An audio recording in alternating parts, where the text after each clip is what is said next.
Muy bien. Entonces, primeramente, para abordar lo que hemos llevado hasta ahora, tiene que quedar bastante claro, todo lo referido a lo que hemos llevado en cuanto a las metodologías de diseño. Hemos hecho más hincapié por ejemplo, en el cálculo de las cargas de viento, que es una de las cargas más críticas y las que más producen problemas estructurales, usualmente en edificaciones livianas, vale decir cubiertas de techo, tinglados, letreros y otros. Entonces es importante calcular con una buena precisión lo que serían nuestras cargas para cualquier tipo de proyecto, ¿no? Entonces vamos a hacer un pequeño resumen para luego entrar ya a lo que más me interesa en materia, ya para ver lo que sería los primeros capítulos de diseño, ¿ya? Entonces vamos a hablar, por ejemplo, de que en nuestra materia cualquier tipo de proyecto, déjenme copiar acá con color negrito, cualquier tipo de proyecto, ya sea en acero, ya sea en madera, hemos dicho de manera general, para poder hacer una buena configuración, concepción de las acciones, cualquier tipo de edificación, permítame aquí escribir cualquier tipo de esquema de una estructura. Por ejemplo, hemos dicho una estructura como la que hemos hecho al final. Teníamos una pequeña cubierta, teníamos la edificación, ¿sí? Aquí pongamos el nivel del terreno, solamente para poder esquematizar. Todo lo que es estructura y todo lo que es no estructura, vale decir aberturas, puertas, ventanas, todo aquello, deberá también dimensionarse en función de ciertos criterios. Hemos dicho primeramente que el primer criterio para tener en cuenta un análisis estructural, sea cual sea el proyecto, necesitamos lo que serían, por ejemplo, las acciones y cargas. Hemos hablado plenamente con ustedes de lo que serían las cargas permanentes. También le hemos llamado cargas muertas, las cargas de uso, también se llaman cargas vivas, también se llaman cargas variables, le hemos llamado cargas vivas o vivas de techo, y las cargas del medio ambiente. Las cargas del medio ambiente, hemos dicho, usualmente también se les llama accidentales. Y hemos hablado del viento, hemos hablado de la nieve o granizo, G es para granizo, por favor, y de la acción sísmica. Lo que ha quedado pendiente es ver específicamente lo de la acción sísmica, que no es tan crítico, por lo menos en las estructuras livianas. Es más su incidencia en edificaciones con mayor masa, como en edificios, por ejemplo, ¿no? Sin embargo, hay una materia específica. Trataremos de ver en un proyecto que veamos al final de la materia la aplicación práctica de esta acción sísmica. Para eso también hay una norma, ¿ya? Para esto, pues, puntualizamos ahora.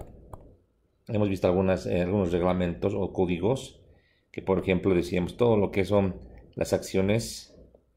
Hemos visto, por ejemplo, la norma o el reglamento de la ASCE 7, como también las normas bolivianas 1225-002. En cuanto a las medioambientales, también hemos visto, por lo menos en el caso del viento, también la ASCE 7 y también la NB 1225, pero esta vez la 003, ¿no? Y me anticipo, en caso del sismo, perdón, de la nieve y del granizo, sobre todo el granizo, no existe una normativa nacional, y en el caso del sismo tenemos una guía, que voy a poner con color rojito, una guía de diseño sísmico en versión 2020, es la que está ahora vigente, ¿no? La que es la que deberíamos aplicar a cualquier tipo de proyecto para cuantificar la acción sísmica, sus efectos, como también algunas recomendaciones prácticas al respecto, ¿sí? El análisis estructural está muy vinculado con el diseño. Ya para lo que es el diseño, vale decir el dimensionamiento de los elementos y definir los tamaños y los planos, en definitiva. Ya para lo que es el diseño, básicamente lo que queremos, hemos dicho, es tener estabilidad, tener resistencia suficiente, tener suficiente rigidez. Esta rigidez está asociada seguramente al confort que puede haber en la edificación, como también al estado de servicio. Voy a dividirlo esto en dos partes. Uno va a ser las deformaciones o deflexiones, y la otra el tema de las vibraciones, que no en todas las estructuras se calcula o se verifica, ¿ya?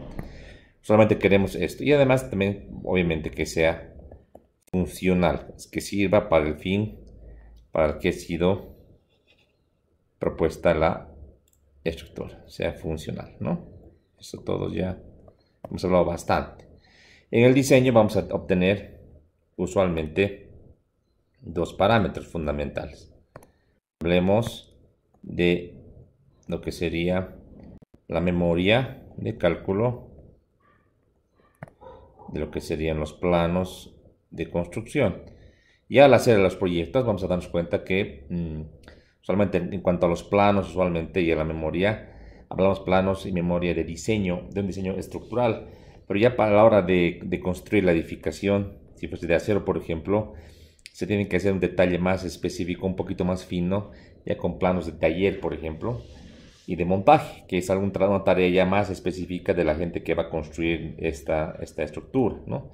A veces hace algunas modificaciones con la finalidad de buscar, por ejemplo, patrones tipo, conexiones tipo, se hacen algunas verificaciones o ajustes al respecto. Es un trabajo más fino que lo tiene que hacer en este caso el que va a construir esta edificación, ¿sí? Esto hemos visto detalle, ¿no? Entonces, ya con el criterio que tenemos, por si acaso les he pasado a ustedes la planilla esa de carga de granizo. Me interesa mucho que ustedes puedan estudiar y aplicar, por ejemplo, al proyecto de la edificación que hemos visto, esa vivienda, ¿se acuerdan?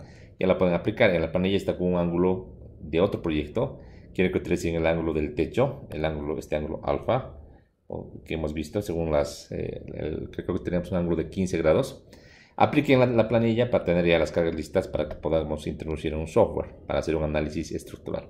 Hay varias maneras de hacer un análisis, se hace análisis 2D, 3D, eso vamos a ir viendo ya en una sesión específica que tendrá que durar un poquito más de la hora de clases porque es realmente largo poder cargar todo, ¿no? Ya. Ahora, ya en el diseño hemos dicho también, todo lo que vamos a hacer es basarnos, por ejemplo, en la norma ISC para lo que sería acero y el manual del Pacto Andino para lo que sería madera. Dentro de estos manuales tenemos también que distinguir filosofías de diseño, y con ustedes hemos ido viendo que ya a la hora de definir hipótesis, estados y combinaciones de carga hay algunas variaciones en cuanto a el enfoque, ¿no? Entonces podemos decir, por ejemplo, que en definitiva hay enfoques de diseño, también conocidos como las famosas filosofías de diseño.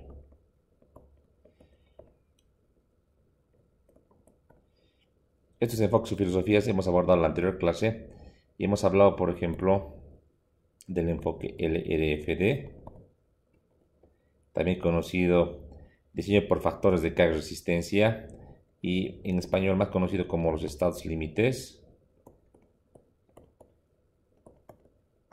Y el otro enfoque es el ASD, que no hemos revisado todavía, que solo de manera conceptual hemos dicho diseño por esfuerzos admisibles o permisibles. El método más clásico es este, y el método más moderno es el que está aquí a la izquierda.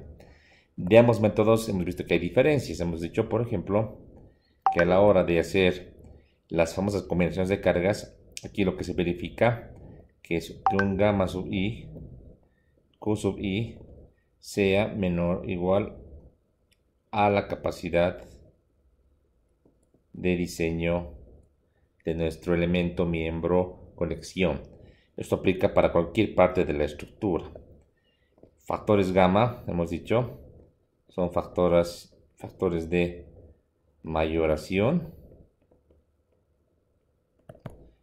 de acciones o cargas o efectos de las acciones.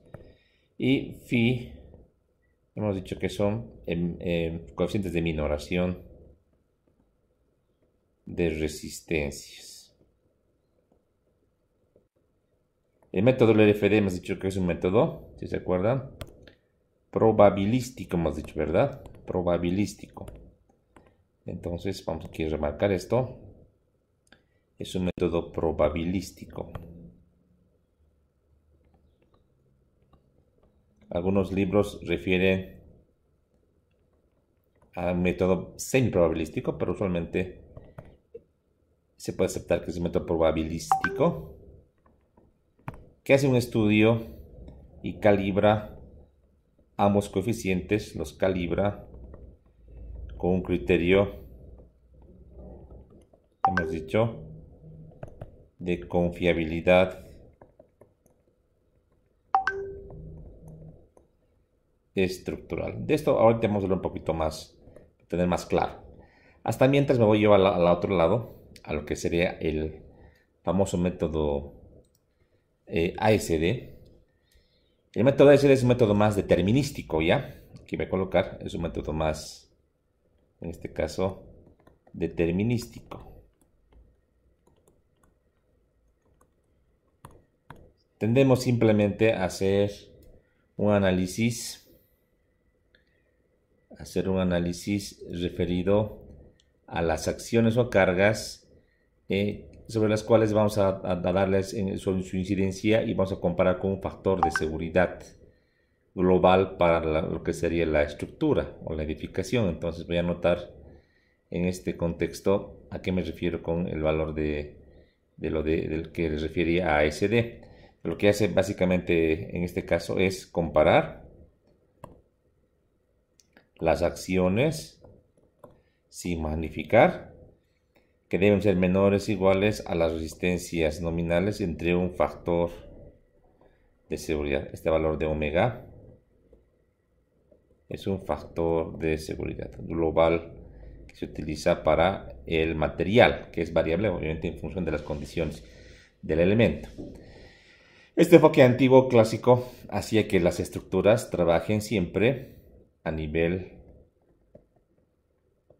elástico, mientras que este enfoque más moderno hace que las estructuras y las conexiones y todas las partes de las estructuras trabajen a un nivel elastoplástico, o sea, un poquito más, ¿no? Tendiendo siempre a verificar para la falla del elemento estructural, calibrando, repito, el nivel de confiabilidad estructural en función a ciertos criterios probabilísticos. Cuando hablo probabilístico me refiero a variables aleatorias, ¿ya? Entonces aquí vamos a anotar esos dos criterios. Pensemos, por ejemplo, en lo que sería las cargas y lo que serían las resistencias. Les hago una pregunta. Ambas son variables, ¿verdad? Son variables. ¿Las cargas y las resistencias son variables dependientes o variables independientes? ¿Qué creen que sean estos dos parámetros? ¿Son variables dependientes o independientes? ¿Qué dice? ¿Alguna idea que tenga? ¿Son variables dependientes o variables independientes? ¿Qué dicen, chicos? Las resistencias yo creo que son variables dependientes, ¿sí? Porque van a depender del diseño que le vayamos a dar. Y las cargas serían independientes porque no hay un factor que influya en ellas. Ya.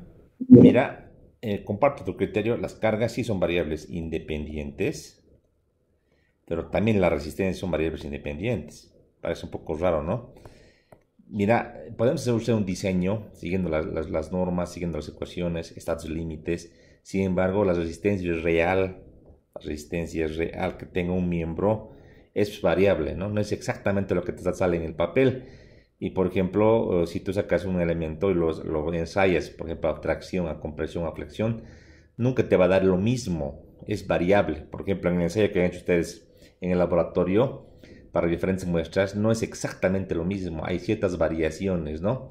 Obviamente por diferencias que puede haber en el ensayo mismo, por el equipo, por el tipo de carga, la velocidad, pero realmente es un tema variable, no es constante y depende de múltiples factores. Y las cargas y las resistencias no están vinculadas, son variables totalmente independientes y son variables ambas aleatorias. Son variables aleatorias. Pues hemos dicho, aquí aplica este principio llamado principio, en este caso de la frecuencia. ¿Se acuerdan? Decíamos, podemos agarrar una sola grafiquita y podemos graficar una campana de Gauss, lo que serían las frecuencias, por ejemplo, aquí que te parecen las resistencias. Es una campana de Gauss porque es una distribución que se conoce como la distribución normal. Esa distribución normal o campana de Gauss aplica justamente a estos fenómenos cuando tenemos variables aleatorias.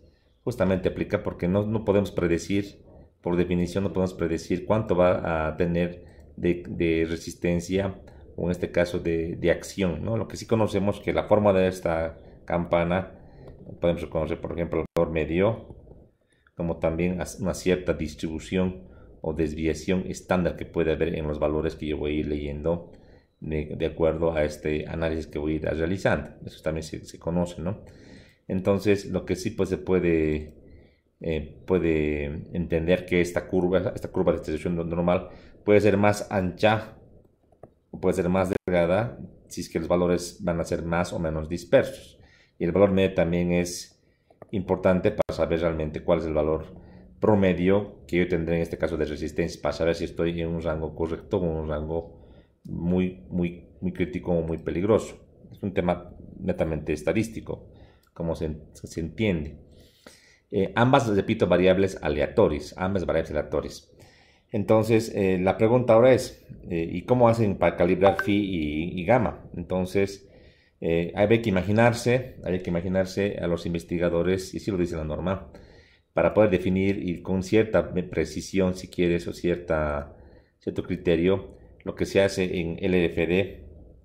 En LFD es una calibración. Entonces, para calibrar esto, entonces lo que hacen los investigadores es una medición real, pues, ¿no? Entonces, una medición real de los factores de carga y de resistencia. Por ejemplo, voy a hacer un croquis ya. Digamos que ensayamos, ¿qué les parece? Una edificación como la que teníamos, una edificación como la que teníamos de, digamos, dos niveles, como el que estoy aquí haciendo,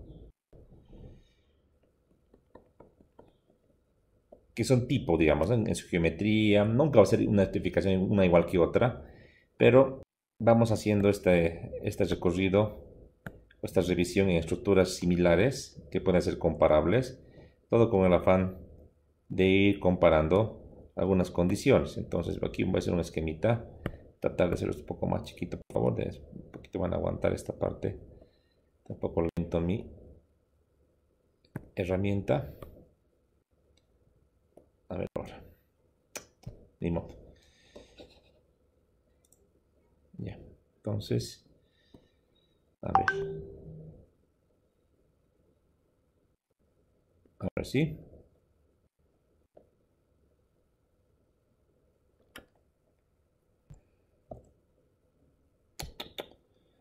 A ver, un segundito.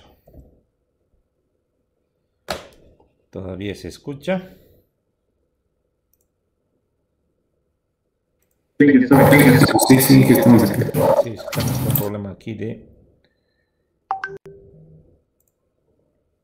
mi máquina. Déjeme borrar los anuncios. Aquí está todo borrado. Qué raro que no esté queriendo levantar. Y ahora sí. Ahora sí.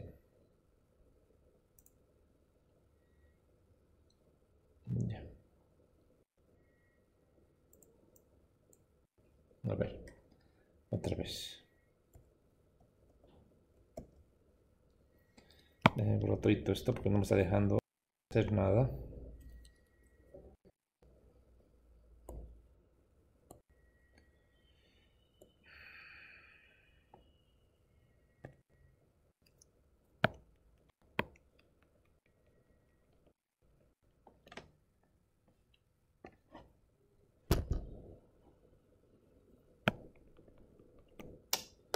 Qué pena, che, me está tardando mucho esto en reaccionar. Otra vez lo voy a tener que abrir. Problemas técnicos, a veces pasa, ¿no? Cuando se instalan programas pasa esto. A ver, sí.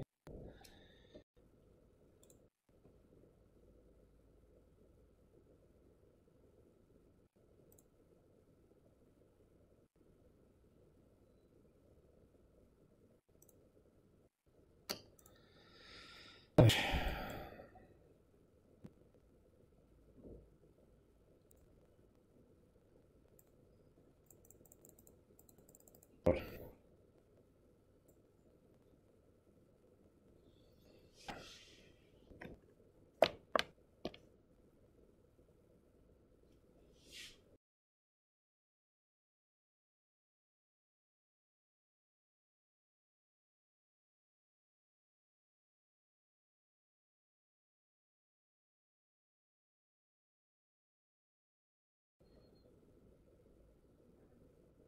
Ya, a ver ahora, si me permite.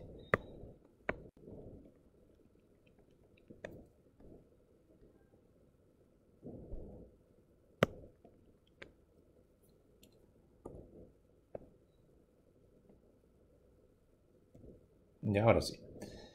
Bien, entonces, como hemos dicho que tenemos que calibrar, que los investigadores han agarrado estructuras similares. Aquí déjenme ahora dibujar algo más chiquito, lo quería hacer. Digamos que esa edificación que hemos visto de dos agüitas, una cubierta como la que estoy dibujando.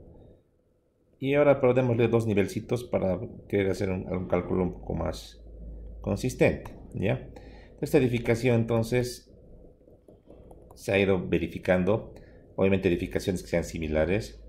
Y aquí lo que voy a hacer es ir copiando algunos tipos. Supongamos que esta revisión se ha hecho de aquí a unos años. Entonces tenemos las edificaciones tipo y se ha ido planteando de la siguiente manera, ¿ya?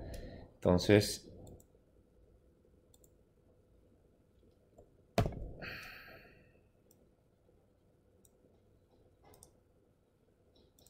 ahora sí.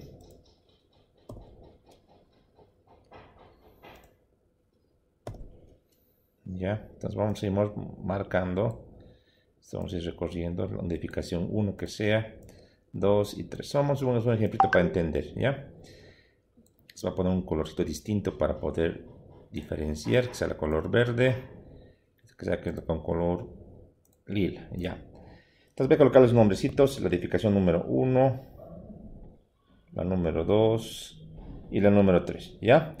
Se han hecho mediciones entonces, ya construir las edificaciones, obviamente está establecido que se ha hecho bajo la misma norma, bajo el mismo código. Entonces lo que se hace es verificar. Verificamos entonces lo que serían las resistencias y lo que serían las, en este caso, acciones o las cargas actuantes en el edificio. Lo mismo acá, resistencias, acciones, ¿ya? Y los investigadores se han dado cuenta, al hacer esta revisión, que si bien ambas variables son aleatorias, hay una diferencia fundamental en la variabilidad, en el nivel de variabilidad de ambas variables. Se han dado cuenta, por ejemplo, que si para esta estructura, digamos que para un elemento, voy a marcar que para esta, supongamos, la misma viga perimetral, digamos, esta viga de acá, con esta viga de acá, con esta viga de acá, supongamos que ha encontrado una resistencia alrededor de unos, ¿qué les parece? Ya 100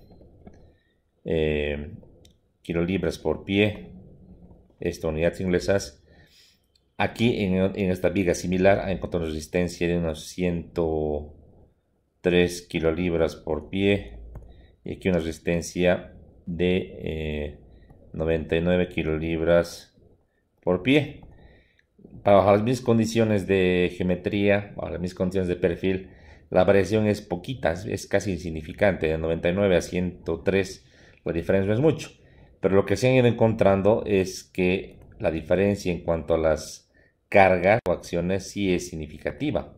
Entonces, por ejemplo, una carga, aquí por ejemplo, una demanda total de unos 85 kilolibras por pie para ese edificio, aquí se puede transformar fácilmente a unos 95 kilolibras por pie, o que también bajar significativamente a una relación tal vez de 70 kilolibras por pie. Entonces se han dado cuenta de que la mayor variabilidad se da justamente a nivel de las acciones, de las demandas, de las cargas. Y en cuanto a las resistencias, la demanda o la variación es mínima, es poca. Entonces, como conclusión, se puede sacar lo siguiente. Se dice, la variabilidad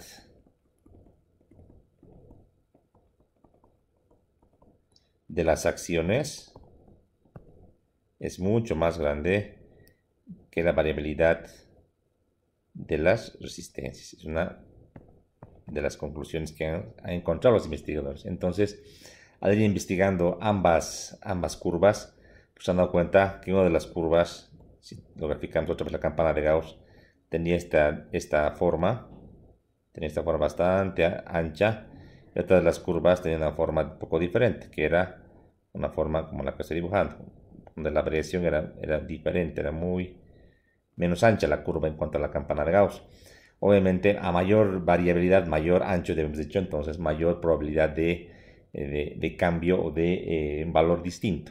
Si bien son variables aleatorias, se ha entendido de que en cuanto a las cargas, el cambio de uso, por ejemplo, falta de previsión de las cargas vivas, o en este caso un uso particular, o falta de previsión en cuanto a la determinación más precisa de las cargas, ha hecho de que estos valores de Q se tomen de una manera mucho más crítica a la hora de hacer las combinaciones de carga, ¿no? Por ejemplo, fruto de esto es que en las combinaciones que hemos visto con ustedes, por ejemplo, hemos dicho que para las cargas vivas, por ejemplo, teníamos una combinación 2 de 1.2 veces la carga muerta más 1.6 veces la carga viva, siendo que este valor de 1.6 se refiere a un 160% de la carga L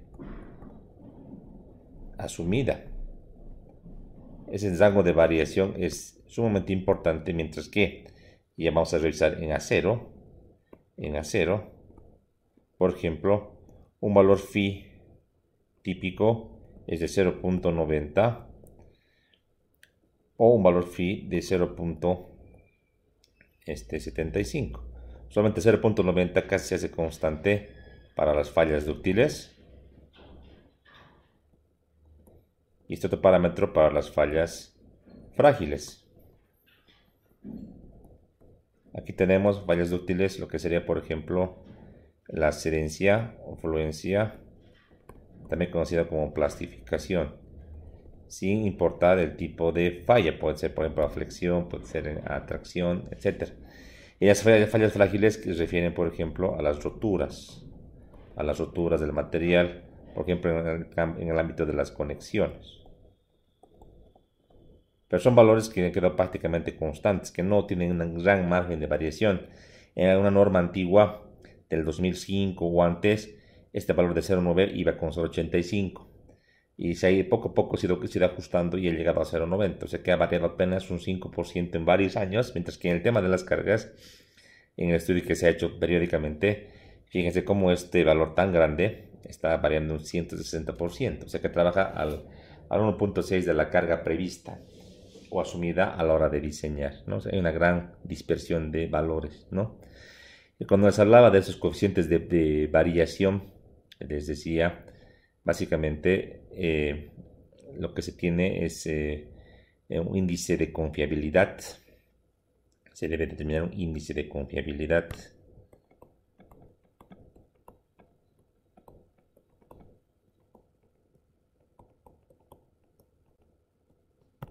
que hemos visto en la literatura. Si nos acordamos bien de las diapositivas que les mostraba en la anterior clase, hemos visto que esas gráficas que les mostraba, lo que se podía hacer es una gráfica compuesta, vale decir, en una sola gráfica, teniendo lo que serían las frecuencias y aquí valores de resistencia y carga.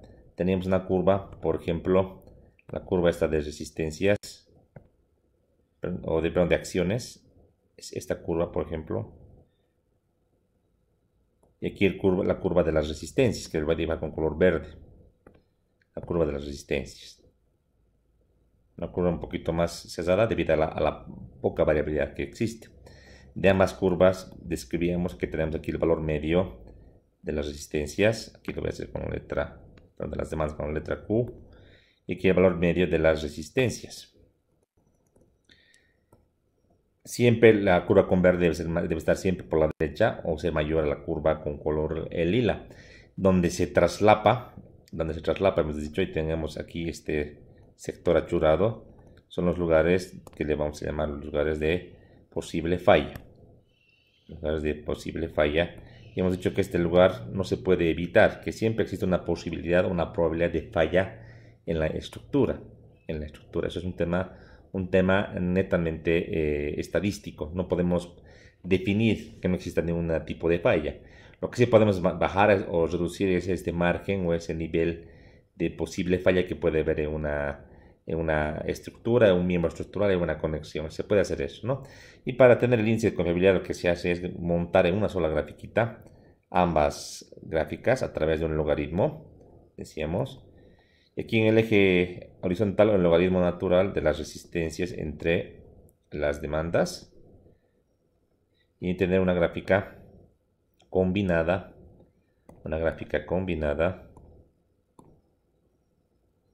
dale con color azul, que tome en cuenta esta parte de esta distribución. En este caso el valor medio será el logaritmo natural de la resistencia entre la solicitación, esto en un valor medio, eso hemos dicho, y la distancia que existe. Bueno, aquí tenemos el nivel de falla en toda esta parte que estoy achurando con color amarillo, también lo vamos a remarcar.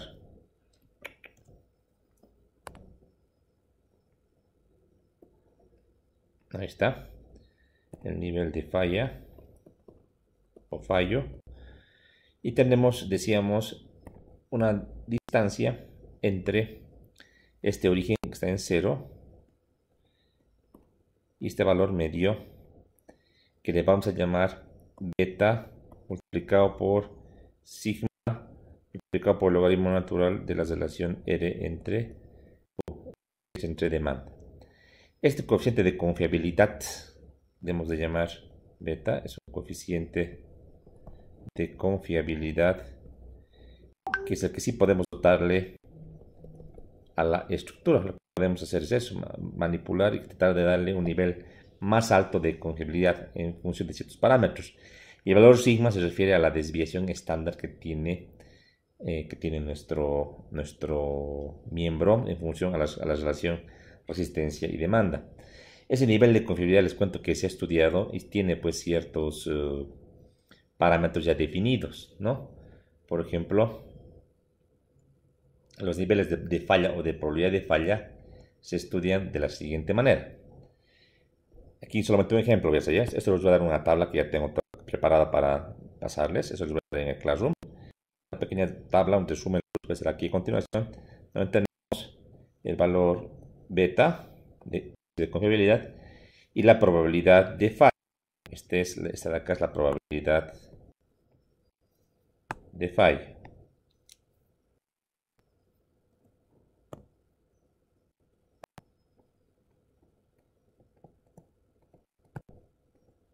¿Ya? Entonces, por ejemplo, para un beta que vale 1, la probabilidad de falla es 0.159. Para un valor de 3, la probabilidad es de 0.3. Y para un beta a 4, la probabilidad de falla en valores absolutos, porcentajes, diríamos por la falla de 1.19%. Perdón.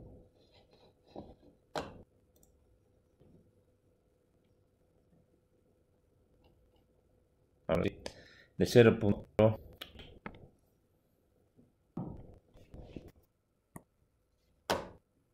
Ahora sí. Ahora sí. 0.0. Elegir un coeficiente beta. Saltar de 1 a 2 unidades hace variar de una manera significativa en lo que sería la probabilidad de falla. Usualmente la probabilidad de falla esperada en función de la confiabilidad podría estar en función, por ejemplo, para los miembros estructurales alrededor de 3. Usualmente para los miembros estructurales tenemos la relación de 3 como probabilidad de falla de 1% aproximadamente, como vimos acá de 1.3%, lo que se espera, ¿no? Está en función, obviamente, del tipo de control de calidad, del tipo de elemento que estemos diseñando, si la falla es dúctil, si la falla es frágil, ahí va variando el nivel de confiabilidad que se va estudiando en función a términos netamente probabilísticos, ¿sí? Entonces, tengo también otra tablita interesante que ya a nivel de definición de las combinaciones de cargas es interesante que les muestre. Por ejemplo, déjenme anotar. En función de las combinaciones de carga, podemos marcar la siguiente tablita. Buscar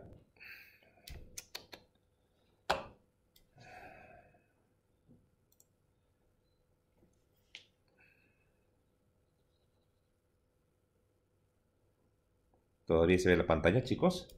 Así se me está perdiendo un poquito la pantalla. ¿Se puede ver? Ahora sí. Ya. Entonces, decíamos, en función de la combinación de carga, vamos a tratar de definir un coeficiente beta. ¿Qué va a ser un beta? Debemos llamar objetivo al que queremos apuntar, ¿sí? Entonces, voy a marcar acá con color azul en la combinación, por ejemplo, de carga permanente más lo que sería la carga viva. En términos generales, tendría que ser D más L. D más L, como todos conocemos. Obviamente con los coeficientes estimativos que podemos definir, con los coeficientes que vamos a ir calibrando. Coeficiente usualmente de 3. En base a este coeficiente 3 se tiene que buscar, obviamente, Sí, hace unos ratos de que se ve la señal de voz. ¿Se puede ver? Sí, se ve. Ah, sí. ya, les cuento que hay mucho lag. Voy a tratar de cambiar de internet. Deme un segundito ya. Yo he hablado hace rato eso y se está cortando un poquito. Déjenme, voy a tratar de cambiar de conexión de internet. Deme un segundito. Tratar de cambiarle de conexión. Deme un segundito. Ahora sí, vamos a ver si me permite.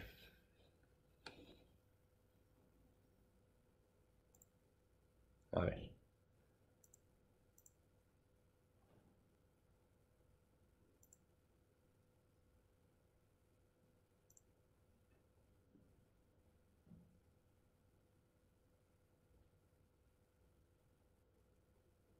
A ver.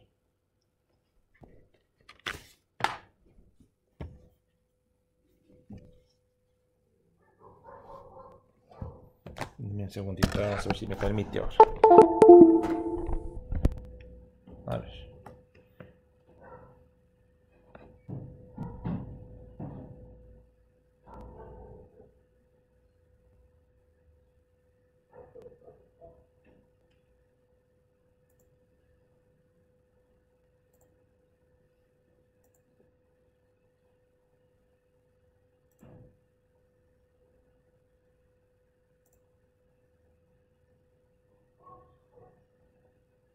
Ya.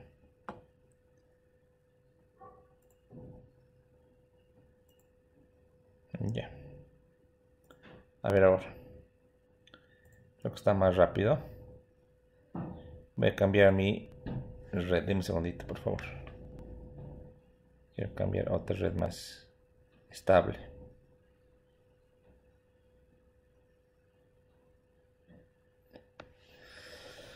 A ver.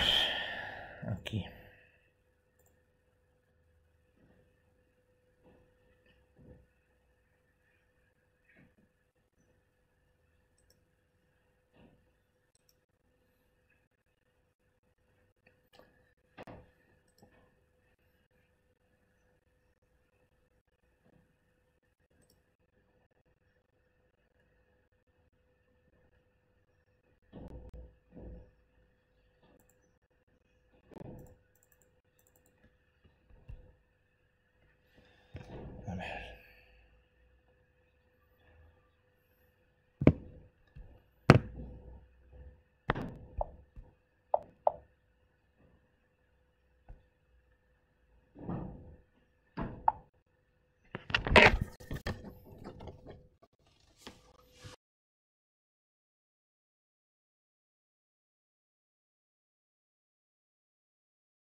ver ahora.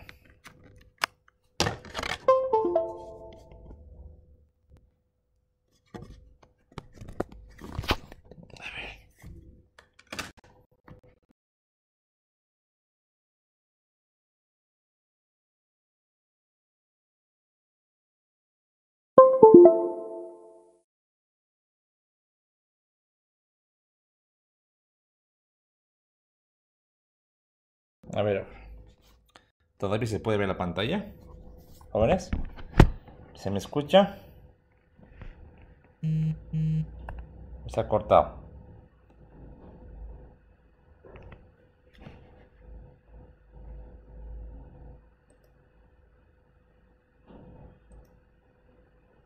Ahora sí.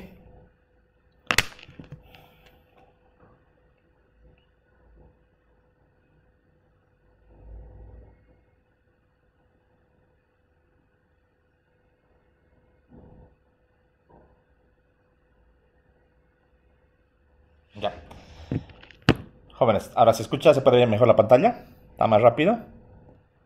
¿Se puede ver mejor? ¿Se puede ver mejor? ¿Me pueden decir, por favor?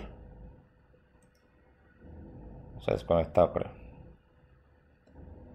A ver.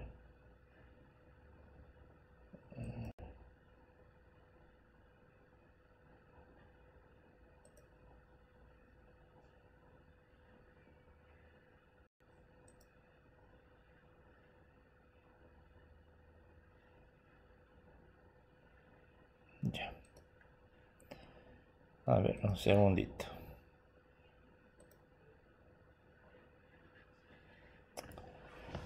Deja esto trabajar, cheque. A ver.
Jóvenes, ¿se escucha? ¿Ahora sí?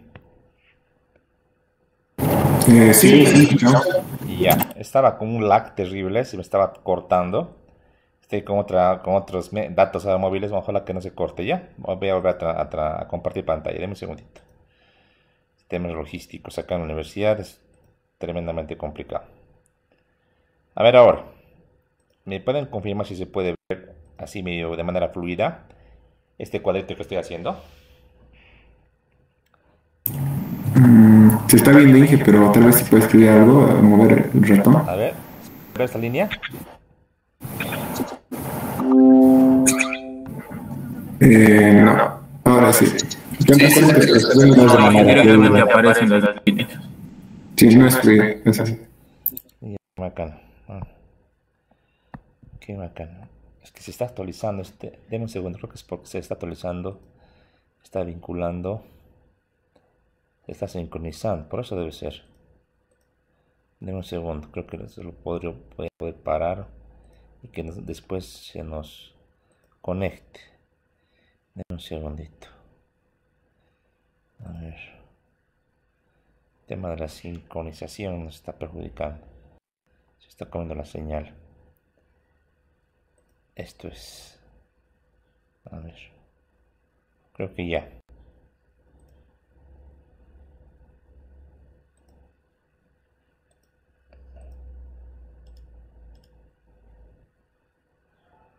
Un segundo, otra vez vamos a ir a configuración. A ver.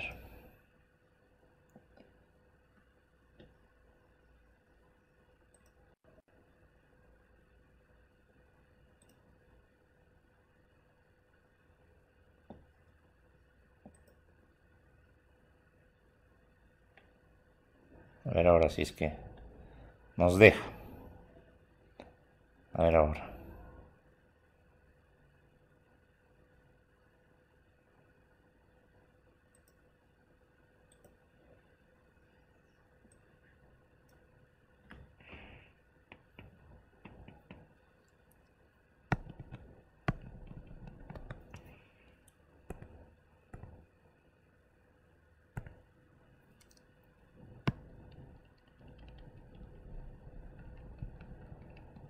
Ya. Ahora se ve mejor. Voy a hacer unas líneas para que me puedan ver. Estoy dibujando unas líneas. A ver, ahora sí. Una línea recta, otra línea recta. ¿Se puede ver? Sí, eso fue.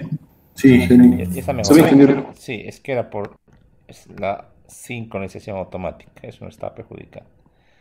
Ya, entonces volvemos a recapitular esa parte, última parte que estamos explicando. Decíamos, es coeficiente beta, el coeficiente de confiabilidad estructural, se lo puede configurar, ¿no? A nivel estadística, hemos dicho que un valor de 1 llega a un 15.9% de probabilidad de falla, o sea, un valor no aceptable.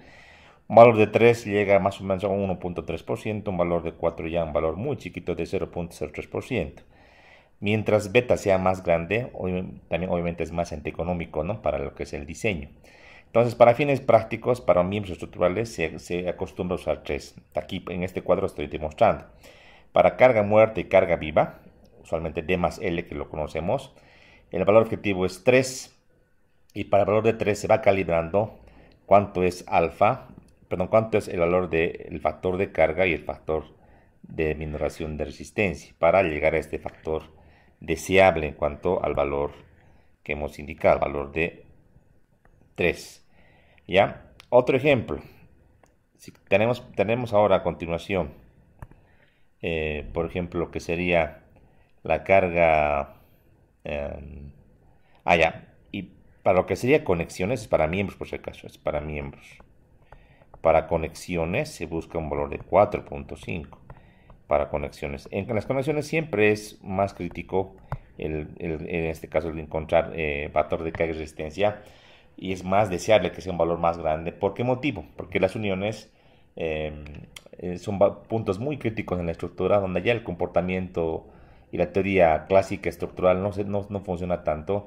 Hay una serie de particularidades, hay una serie de deficiencias que pueden realizarse al hacer unas soldaduras, por ejemplo, control de calidad, falta de fusión de la conexión, etcétera, y como también en cuanto a los empernados ante la pérdida o reducción de lo que sería el área neta de los elementos, y que conlleva a que por esa importancia y por lo que se ha visto de manera experimental de que las estructuras por lo general fallan a lo que sería de manera estructural ante un sismo, son las conexiones. Entonces, por ese motivo se maneja un valor de 4.5, un valor más crítico, ¿no? Otro ejemplo, para lo que serían cargas permanentes también, cargas muertas, más lo que sería la carga viva, pero esta vez más el viento.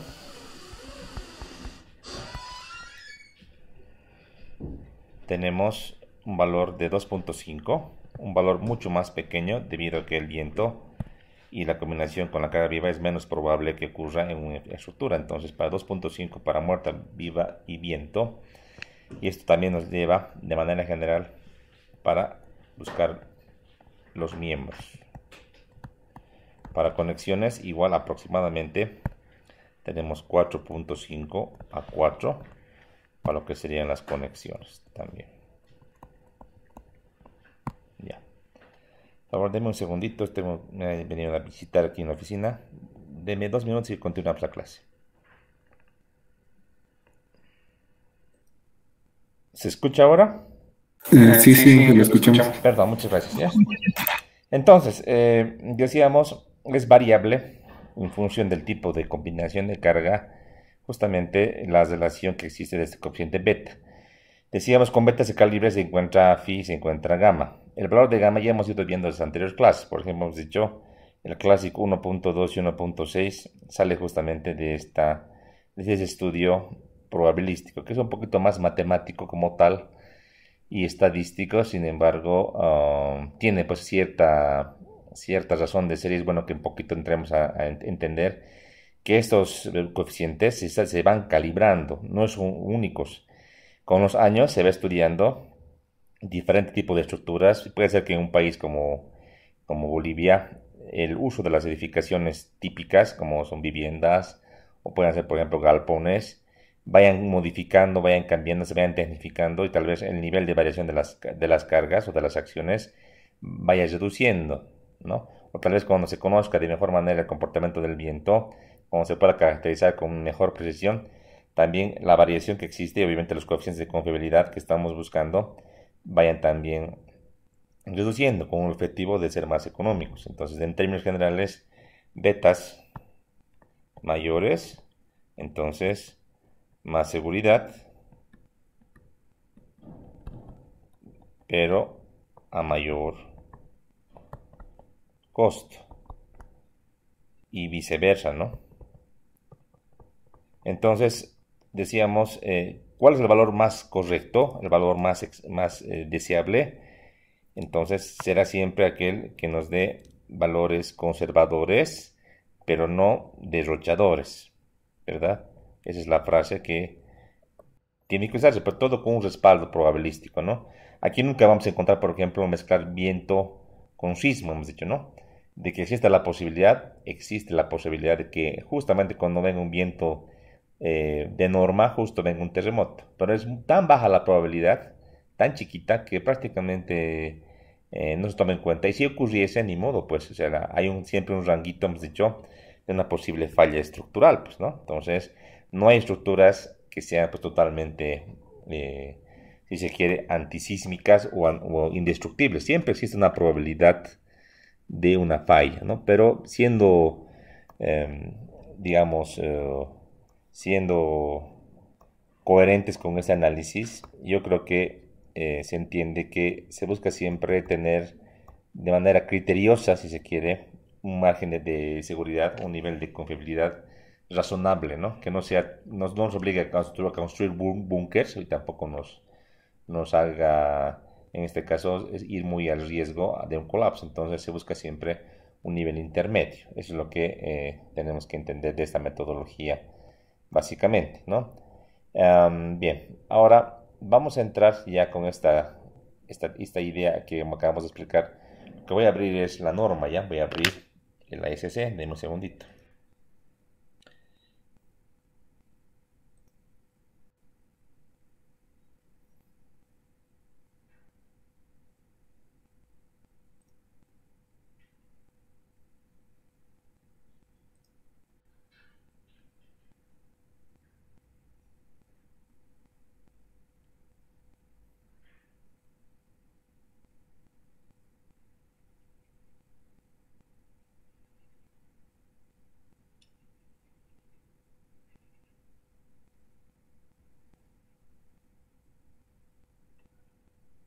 Ya.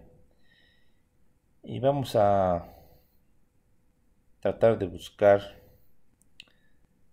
para las combinaciones ASD que también están en el ASC, y quiero que ustedes vean y se convenzan pues de todo esto, ¿no? Primeramente, dentro de la especificación también les voy a mostrar que existe.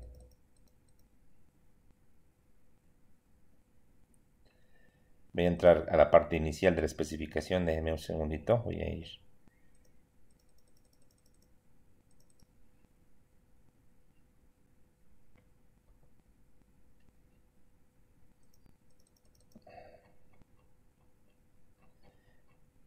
Igual en la parte 2 de la especificación de acero, por ejemplo, existen las combinaciones de carga. Si bien está dado en la SCE, también está disponible en este capítulo. Vamos a comparar que es prácticamente similar, no varía prácticamente mucho.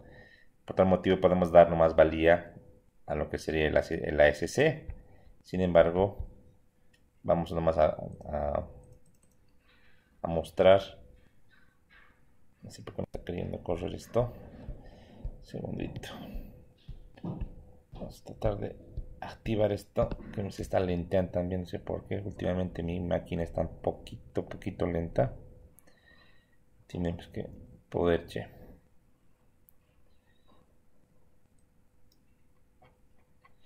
Bueno, un segundito. Tratemos de acelerar esto. Ahora sí. Ya. Entonces, decíamos del ISC, del ISC, en la parte teórica, en la parte A, nos da un glosario y abreviaturas de todo lo referido a lo que está en la norma. En la parte A, provisiones generales. Y interesante es también ver en la parte B, en el capítulo B, o parte B, los requisitos de diseño.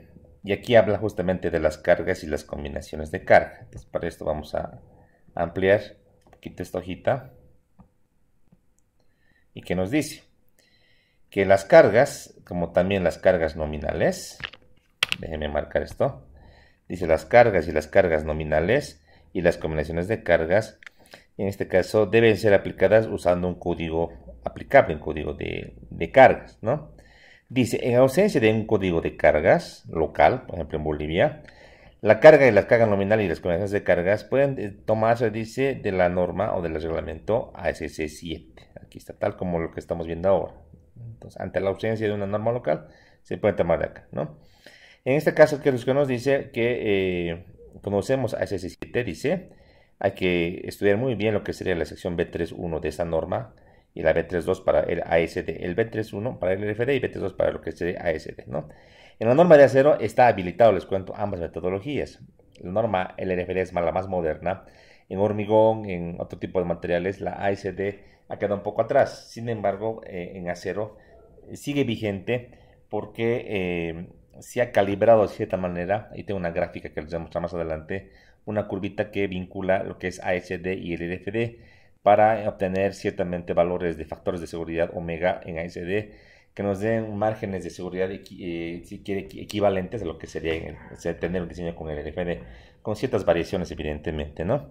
Ya en el B3, en base de diseño, nos da ciertas definiciones y aquí también podemos revisar lo que dice acerca del diseño LFD.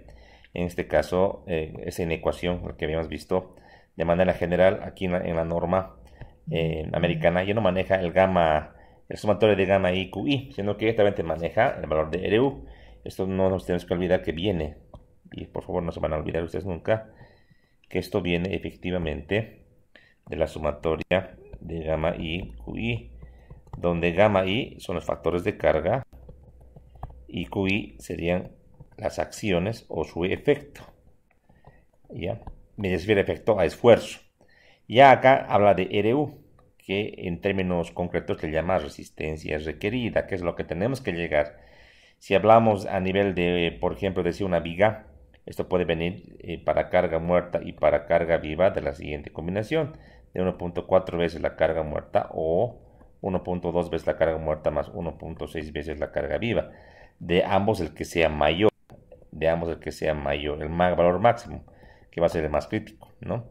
Rn, resistencia nominal, factor phi, factor de resistencia, y phi Rn, la resistencia de diseño, o también es conocida como la capacidad.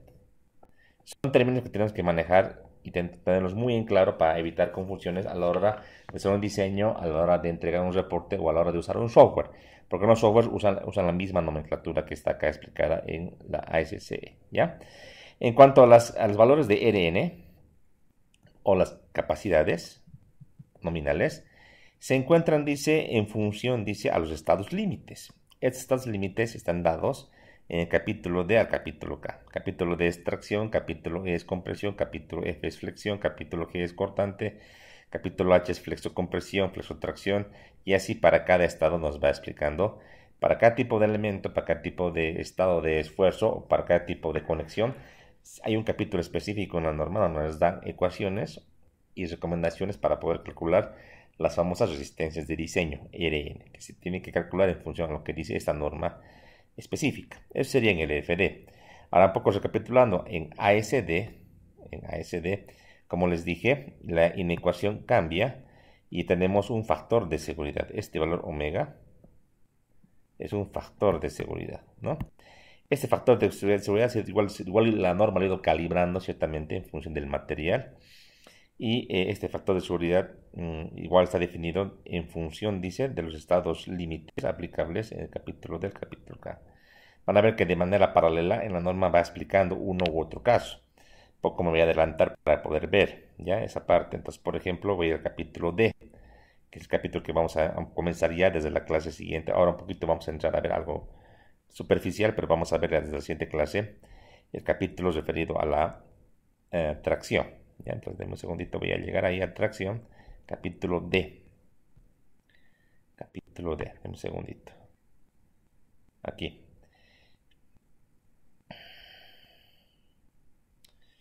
Capítulo D, aquí. Entonces, capítulo C. A ver. Está dejando ir adelante. A ver. Bueno. Mira el capítulo de manera manual, aunque sea.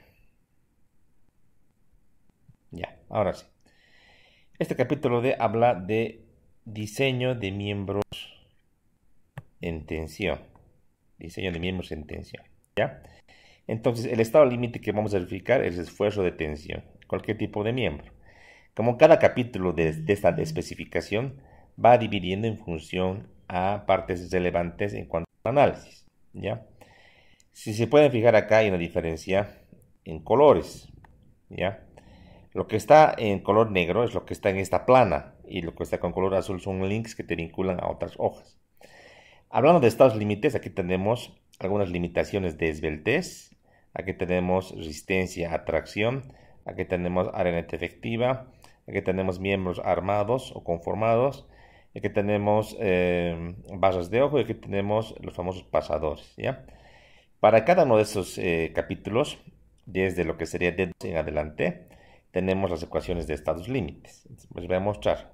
Por ejemplo, dice resistencia a la tracción. Entonces, en esta resistencia a la tracción se tiene, por ejemplo, un estado límite conocido como fluencia del área gruesa o cedencia del área gruesa. Son ambas traducciones correctas. En este caso nos dan la ecuación. Si se dan cuenta, ahí habla de P. Entonces, para lo que es tracción se maneja la letra P. Pn, resistencia nominal. Para evaluar esta capacidad nos da dos valores. Nos da uno, que es phi sub t. Perdón, vamos a borrar. Cachito, borramos, ahí está. Nos da phi sub t.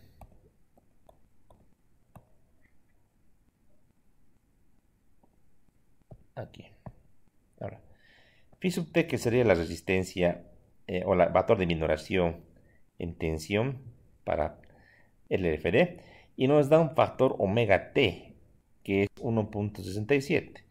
Entiéndase que ambos valores no son lo mismo.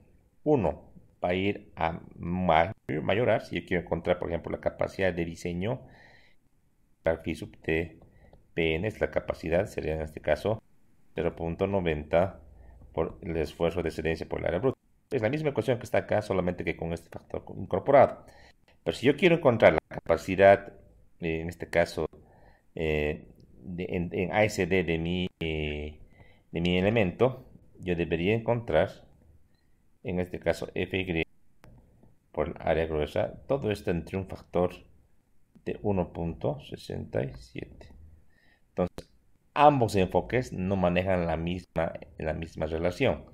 Un enfoque tiene que ver con el factor de seguridad, otro tiene que ver con un factor de minoración de las resistencias. No es equivalente 0,9 a 1,7, no es para nada equivalente, pero tiene que entenderse que son dos cosas totalmente diferentes. Para este fin tenemos factores de gamma sub i, las cargas de nosotros como de por ejemplo, que con las ultras equivalente de para una relación en cuanto a esfuerzo, pero no es exactamente la misma relación. Y eso es muy porque hay trabajos con Un segundito, todavía. Déjenme cerrar esta vez.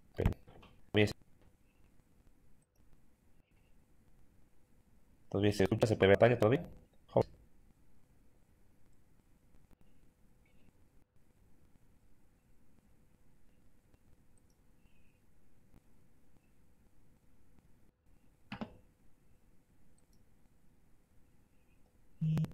Todavía se escucha.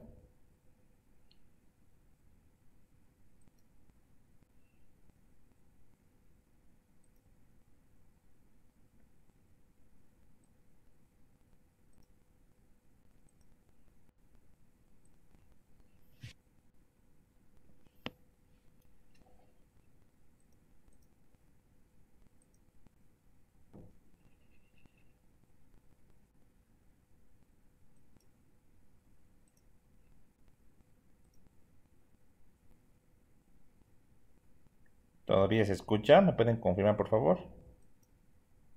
Todavía se escucha.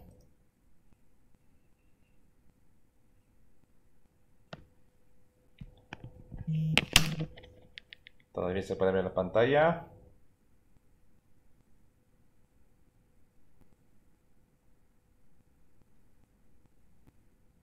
Sí, todavía se escucha. Vaya. Estaba preocupado. Se está cortando. No se ve. Sí, he dejado de compartir. Estaba viendo un archivito. Denme un segundito, por favor. Ese mi programa de PDF estaba cerrando. Denme un segundito. Se voy a abrir con el normal.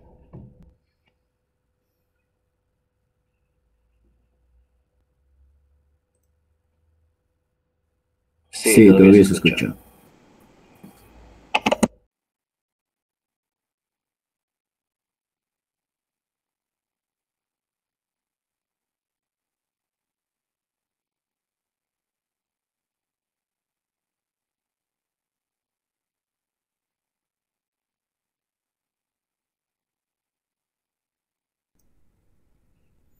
Ya debería ver una pantalla negra. Ahí estoy dibujando. Estoy rayando unas cuantas líneas. ¿Se puede ver eso? ¿Es líneas? No.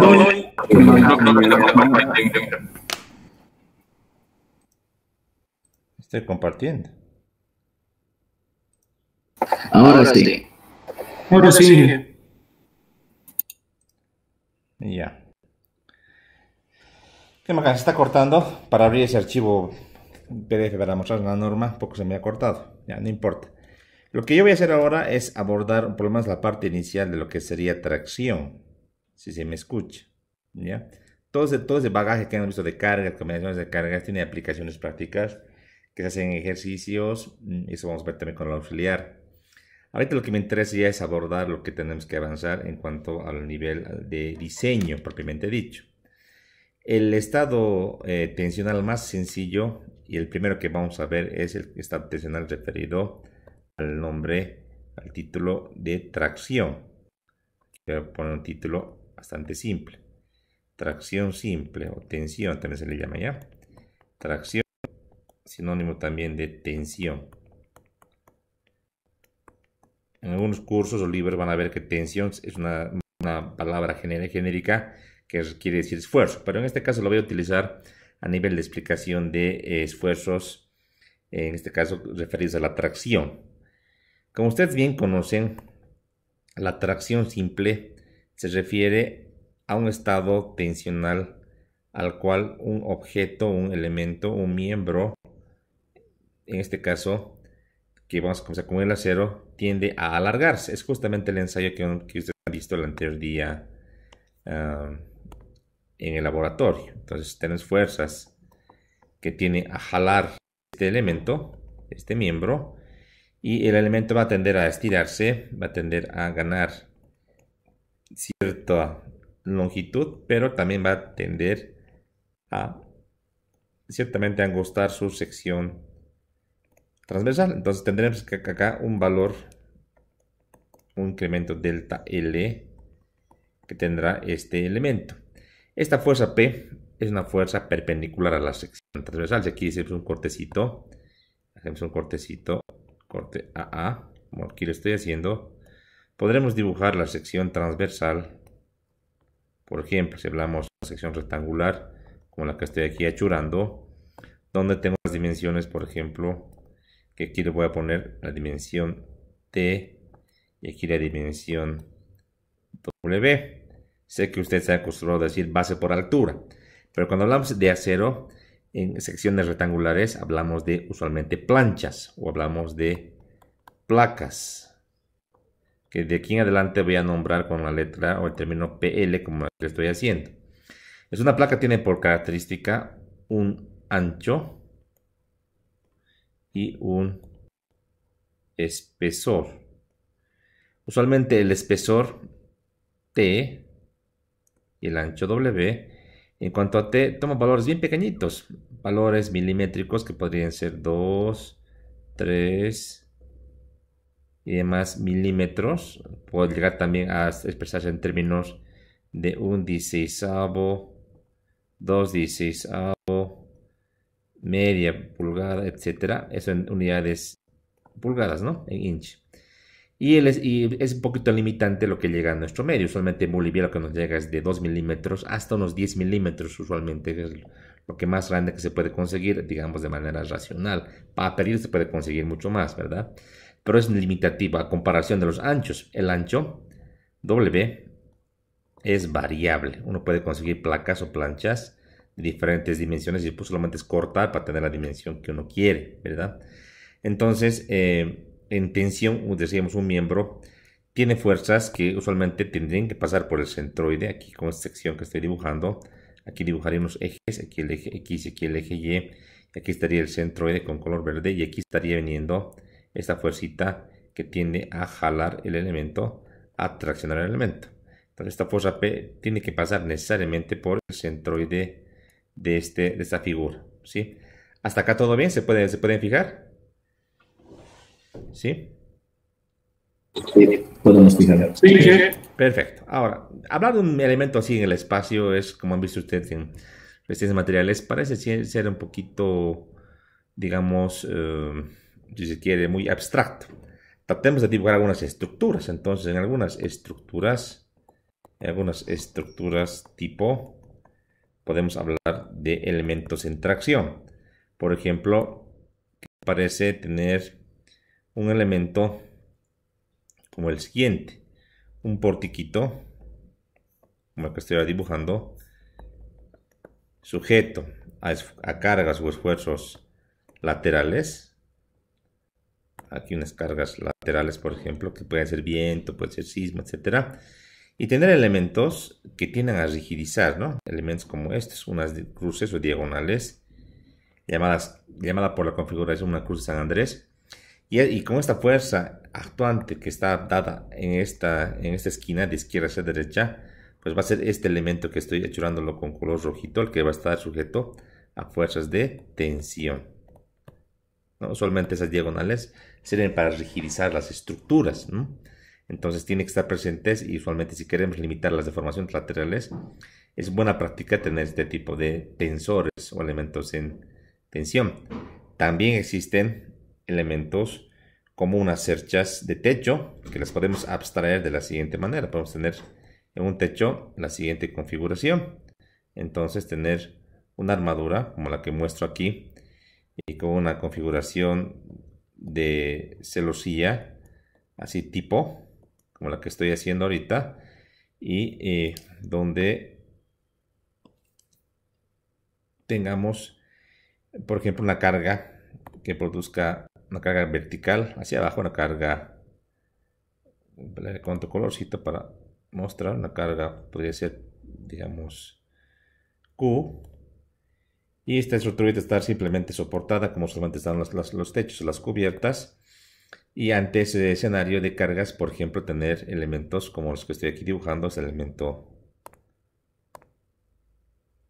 de la derecha o este de la izquierda, miembros que están sujetos a fuerzas de tensión.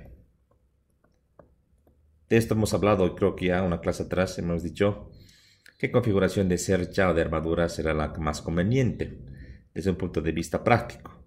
Y será aquella en la cual los elementos diagonales, en lo posible, que son los más largos, no estén sujetos a compresión por el fenómeno del pandeo. Entonces, Si ambos están en tensión, seguramente este elemento del medio, que lo voy a marcar con otro colorcito, tal vez con color blanco, está en compresión, ¿verdad? Para que tenga equilibrio.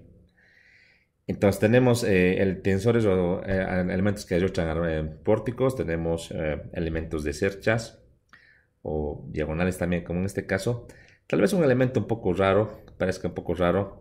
¿Qué les parece tener como un elemento ariostrado, si quieres? Tener, digamos, un perfil, como el que ahora va a dibujar, un perfil en forma de I, un perfil W en un edificio, una viga, y que tengas en la sección transversal de esta manera, obviamente, perfil en forma de I o doble T, como decíamos en la teoría, y tener adosado, ¿qué les parece? Unos elementitos tensor de esta manera,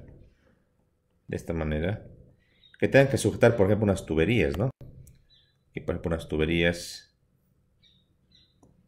para llevar agua, otro tipo de gases que podrían ser, que van a lo largo de la estructura y que obviamente requerir elementos o miembros que estén en tensión debido al peso de las tuberías, ¿no?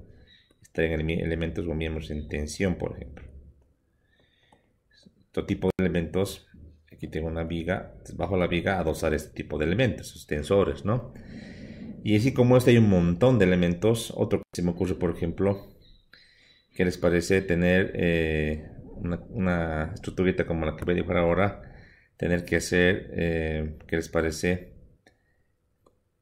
Una columna bastante alta para soportar todo un piso, toda una plataforma que le voy a achurar. Y tener acá unos elementos que van a saltar, van a salir y se van a unir hacia las esquinas de los elementos para darle estabilidad. Aquí tenemos entonces elementos que están en tensión, son tensores, ¿no?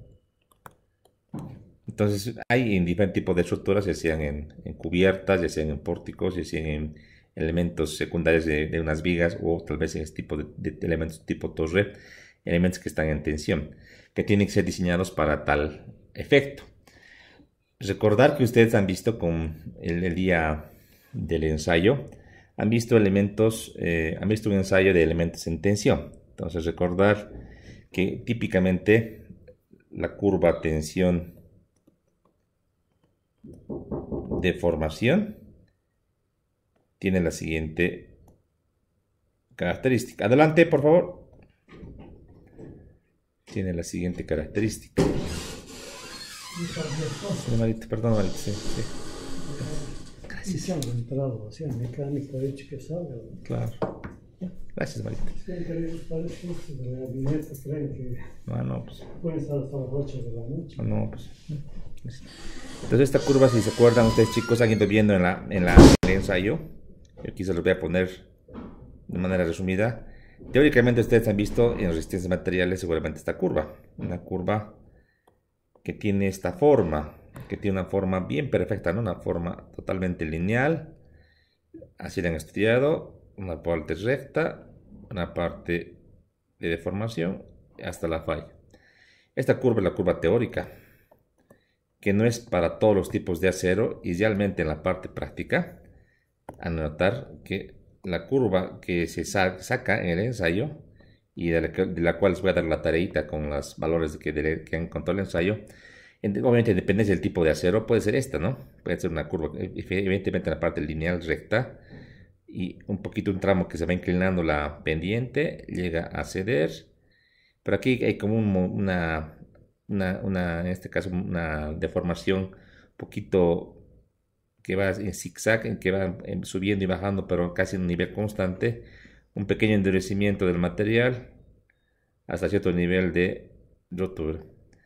Entonces esta curva y su amplitud en cuanto a los valores decíamos, valores principales de un esfuerzo último, de un esfuerzo de fluencia,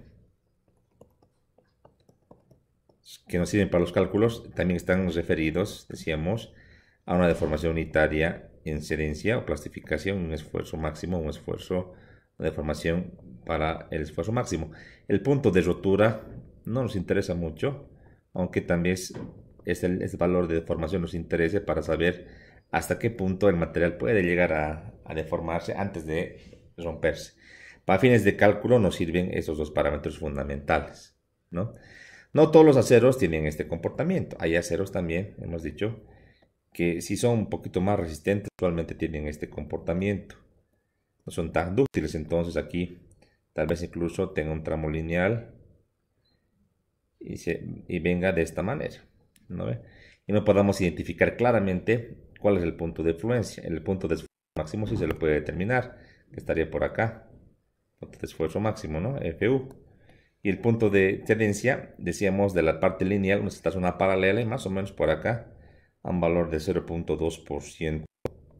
Se traza y se lee de ahí lo que sería el esfuerzo máximo. Es un método convencional que se plantea para encontrar este esfuerzo de fluencia, ¿no? Eso en tema de aceros, ¿no? Aceros dúctiles, acero no dúctil y un acero dúctil. El nivel de concentración de carbono tiene influencia en la resistencia, como también en la ductilidad del acero. Por lo que preferimos siempre aceros dúctiles. Un ejemplo del acero dúctil es un acero A36, como el que ustedes han ensayado el día que han ido al laboratorio, ¿verdad? Bien, ahora, lo que tenemos que entender de manera así concisa y concreta, que para el tema de cedencia, ¿ya? Para el tema de cedencia, que también le podemos llamar fluencia en algún texto que van a leer, lo que se busca es que el material no llegue, o en este caso llegue a un límite definido por el esfuerzo Fy. Entonces, como yo sé, de acuerdo a la teoría estructural, que la carga que está perpendicular a un área, entonces puedo decir que el esfuerzo es igual a la carga entre el área. De esta ecuación puedo despejar y puedo decir lo siguiente. Como el esfuerzo es igual a carga entre área, entonces despejando, ese esfuerzo lo voy a limitar al esfuerzo de cedencia o fluencia. Voy a igualar a la carga actuante entre el área y de aquí voy a despejar entonces una ecuación que dice la capacidad nominal es igual al esfuerzo de cedencia por el área del elemento y se le aumenta un valor sub g que se refiere al área gruesa o el área total de una sección transversal. En el caso de una placa se refiere a que esta área gruesa no es más que el ancho por el espesor, ¿no? Esto porque una sección rectangular, como veíamos ahí arriba, ¿verdad? Eso es. Ahora, este tipo de falla es dúctil, porque si se dan cuenta, aquí el material todavía tiene un gran margen de poder deformarse. La falla no es súbita, simplemente ante la cedencia, físicamente hablando, como han visto ustedes en el ensayo, lo que pasa es que el material que tenía este tamaño inicialmente tiende a alargarse, decíamos, y un poquito angostarse en la parte del medio. De esta manera, poquito. Entonces, este alargamiento no es peligroso en términos de que no hay una rotura, un colapso, sino que hay una deformación notoria y que también le va a hacer saber a los usuarios de la edificación que algo está pasando con ese elemento en tracción. Al no ser una falla catastrófica, una falla dúctil, es que el nivel de confiabilidad que hablábamos, el coeficiente beta, acepta llegar a un valor de 3. En este caso, para los miembros, entonces, se ha calibrado que el factor de minoración en tensión es 0.90, cercano a 1, apenas le estamos bajando un 10% de la resistencia teórica a lo que sería la capacidad de nuestro elemento. Entonces, por lo tanto, la capacidad o resistencia de diseño Phi sub t es igual a 0.90 por el esfuerzo de cedencia por el área gruesa. Esto es la ecuación del estado límite llamado cedencia o fluencia del área gruesa. Entonces, aquí le vamos a llamar así, ¿no? Cedencia del área gruesa. Primer tipo de falla. Y yo lo voy a colocar, o si quieres también le ponen algunos bruta, área bruta gruesa. Y lo puedo ver de la siguiente manera, voy a llamar así, ¿eh? CAB, para hablar de aquí en adelante, excelencia del área bruta o área gruesa, para no escribir tan largo, sino tenerlo definido de esa manera. Un tipo de falla, ¿no? Un tipo de falla en cualquier miembro en tensión. Se da usualmente en el tramo del elemento, no se dan las conexiones. Con las conexiones hay una cosa más importante que tenemos que ir viendo. Otro tipo de falla que ustedes también lo conocen de la resistencia de materiales es la ruptura. Un tipo de falla es la ruptura. Esta ruptura tiene que ver o está asociada a lo que sería lugares críticos o lugares débiles. ¿Todavía se puede ver la pantalla? ¿Estamos todavía en línea? Sí, todavía se puede ver. ¿Cuál sería un lugar crítico débil en un miembro en tracción? ¿Cuál sería un lugar crítico, según ustedes? Este mismo elemento, ahora un poquito más largo lo voy a hacer, porque de hecho un miembro para transmitir su fuerza a otro elemento lo hace a través de las conexiones. Entonces, si aquí voy a suponer un pasadorcito, aquí otro pasadorcito, entonces, suponiendo que tenemos otro elemento, lo haré con color blanco, un otro elemento que va a conectarse a este elemento principal. Aquí un otro elemento también similar, por favor, para entenderlo así. Entonces yo puedo decir, bueno, si este elemento está sometido a esta fuerza de tensión T, para transmitir esta fuerza a este elemento, entonces va a hacer un recorrido, va a empezar de este lado derecho, va a recorrer todas las secciones del elemento hasta llegar en ámbitos de esta conexión, va a llegar acá justamente, ¿no? Entonces, pues la parte crítica o lugar débil de este miembro está en ámbitos de este lugar de la conexión, aquí justamente. Entonces, lo que yo puedo hacer es sacar una vista un poco más grande y decir lo siguiente. Entonces, hago un cortecito solo de este elemento, coloco la fuerza de tensión T y voy a colocar esa perforación. Si voy a conectar con un pasador o con un perno o con un roblón, que el roblón ya no se hace, perno o pasador, y supongo que es solamente un hito, entonces tengo que colocar aquí este pasadorcito. Y si me fijo, todas las áreas hasta llegar a este lugar, todas las áreas, por ejemplo esta área, sección BB le voy a llamar, sección BB, tiene obviamente una sección como la que estoy dibujando ahorita, que tiene un ancho y tiene un espesor.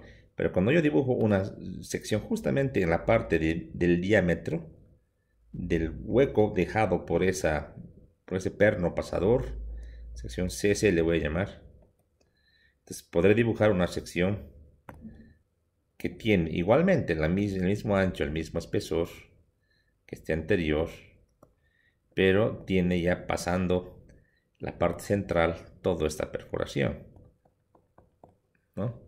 Entonces aquí hablamos de un ancho neto. Hablamos de un ancho neto. El ancho neto toma en cuenta el ancho total menos ese ancho que le hemos descontado al perforar este hueco para poder colocar ese pasador. Convengamos de que para poder colocar un perno o un pasador hay que hacer una perforación, ¿verdad? Entonces le descontamos. Entonces la fuerza de tensión tiene que ser sujeta o tiene que estar absorbida por cualquier área que tengamos. Por ejemplo, esta área decíamos de la sección B, pero también por un área que pase justo por este eje, ¿no? Por este eje.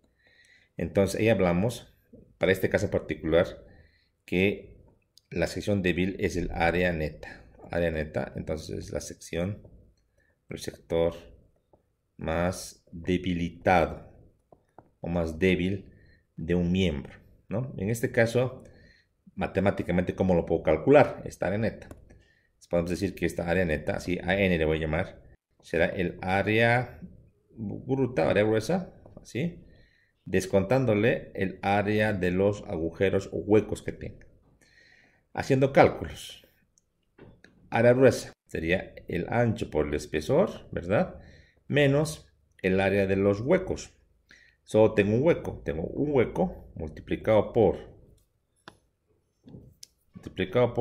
el diámetro del agujero, ¿sí?, multiplicado por el espesor del elemento. Este diámetro del agujero es el diámetro del perno más un valor que se conoce como holgura, más una holgura que usualmente se conoce como una holgura estándar de un 16avo de pulgada. Esto es un valor estándar. Ustedes en resistencias materiales seguramente que han usado un valor de ¿cuánto? De aproximadamente 2 milímetros, ¿no? Un 16avo de pulgada más o menos está en el orden de 1.8, algo así, milímetros, ¿no? Es una holgura. Ya, entonces es la manera de calcular, por favor, para que se van a anotar D sub B, diámetro del perno o pasador si quieres. D sub H es el diámetro del hueco, ¿sí? Del hueco. El estándar es el diámetro del perno más 2 milímetros. Pero ahora viene el tema en este análisis de que al hacer este hueco se puede dañar.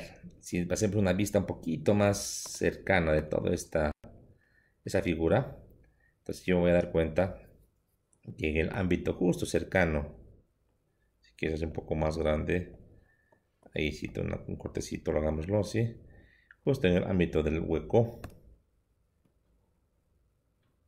Si me acerco con un microscopio, me voy a dar cuenta que todo este borde realmente no queda tan bueno y una parte que se ha ido mermando o se ha ido arrugando en cuanto a este es un espesor dado. Esa sección o ese anchito,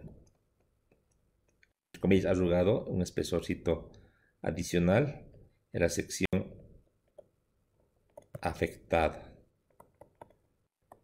Se conoce por el punzonado. Actualmente esta tecnología del punzonado a nivel mundial ha reemplazado con técnicas modernas, pero en Bolivia todavía hay máquinas que hacen el punzonado. Y al punzonar un espesor de una plancha se afecta, como les digo. Lo óptimo sería hacer un corte más moderno, por ejemplo, hay el famoso oxicorte, otro tipo de máquinas que hacen un corte, una perforación perfecta que evite ese daño, ¿no? Pero es una tecnología mucho más costosa y usualmente para espesores de planchas delgadas todavía se sigue utilizando la técnica del punzonado que afecta, ¿no? Entonces vos como calculista no puedes vos prever cómo van a hacer en la obra o en el proyecto, a no ser que tú especifiques en la memoria de cálculo que sí o sí se haga un corte sin afectar, sin hacer el punzonado correspondiente, sino que se perfore con una tecnología más moderna. Pero para evitar problemas, mejor vámonos a tomar una margen de seguridad y decir la sección punzonada, entonces vamos a darle, y se ha estudiado de que aproximadamente esa parte dañada es un 16avo de pulgada, aproximadamente, en términos promedio. Entonces, realmente el diámetro de cálculo debería ser el diámetro del más un 16avo de el agujero estándar más un 16avo de esta parte de la sección punzonada. Entonces, en definitiva, el diámetro del agujero de cálculo será el diámetro del perno más un octavo de pulgada. Esto para todos los cálculos que ustedes realicen. Ya, hemos entrado en detalle, hemos visto cómo se calcula la área neta, ya tenemos entendido. Entonces, vamos a la ecuación. Entonces, de la ecuación que conocemos, de esfuerzo igual carga entre área, aquí despejamos y decimos, ahora entonces voy a llevar a la rotura esta parte, esta área neta, y lo que voy a hacer es llegar a un esfuerzo máximo del material. Voy a igualar a la capacidad nominal, en este caso entre el área neta. Despejando, la capacidad nominal será el esfuerzo máximo por el área neta. Ahí está la ecuación de la capacidad nominal para rotura de la área neta. Para estos casos, se ha encontrado experimentalmente haciendo estudios un factor de confiabilidad, como es más crítico, falla, un factor de confiabilidad de 4.5, punto de tensión igual a 0.2, para este tipo de estado límite. Entonces, en definitiva, la capacidad de diseño o la resistencia de diseño en tensión para el estado límite sobre el área neta es 0.75 por el esfuerzo por área neta. Directamente, este es lo que hay que utilizar. Entonces, se llama sinónimo ruptura o rotura del área neta. Perdón, se me ha minimizado, se me ha cerrado. Qué bacana. Han podido ver hasta acá, ¿verdad? ¿Sí? Está reiniciando, dame un segundito.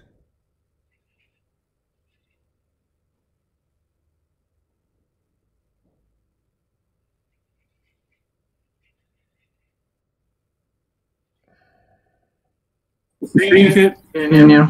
Ya, deme un segundito, está abriendo otra vez mi hojita. No sé por qué se me ha apagado. Ahora sí.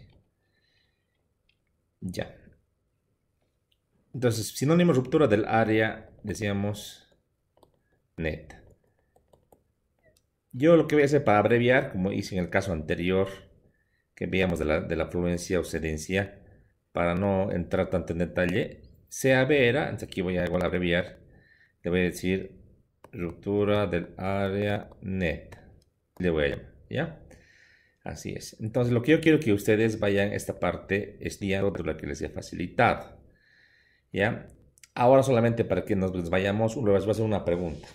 ¿Por qué motivo es rotura o fractura he elegido, le voy a marcar aquí, he elegido el phi de 0.75? ¿Por qué motivo?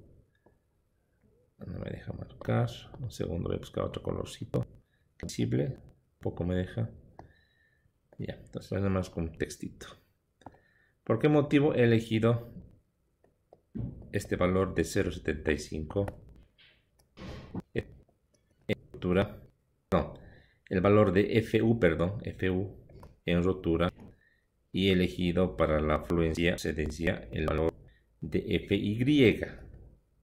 Si voy a la curva tensión de formación, digamos que esta curva estoy usando para lo que es densidad bruta y el valor para altura área net. ¿Alguien nos puede explicar? A ver, voy a sacar el curso. Por favor, al universitario, al estudiante.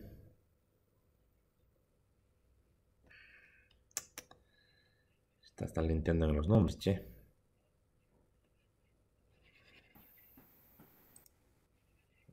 Bueno, Menos cosas, pues tú sería por lo que es eres el tipo de falla, puesto que diferencia ya implica que el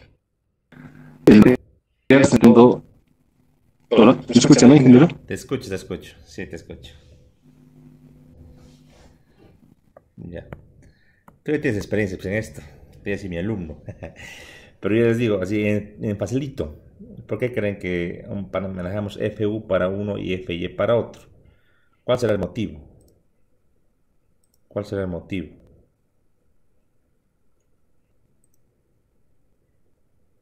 ¿Cuál será el motivo? ¿Alguien más que nos quiera ayudar? Franco, Lucía, Franco estará en sala. Franco, Lucía. ¿Se está en sala Franco, Lucía? ¿No está? Entonces, Aguilar, Gary. Aguilar, Gary. Buenas tardes. Lucía, ¿por qué motivo estamos usando en este cálculo FU para... Buenas tardes, sí, estoy presente. Buenas tardes. La pregunta que te hacía, ¿por qué FU para ruptura y FY para cedencia? ¿Cuál será el motivo? ¿Cuál crees que sea?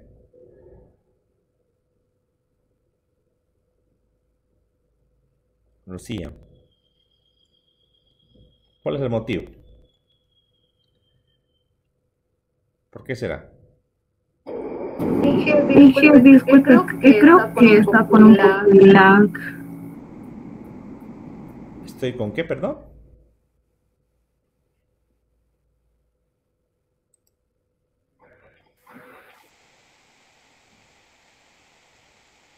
Ahora, ¿puedes ver la pantalla? ¿Se puede ver? ¿Se puede ver ahora?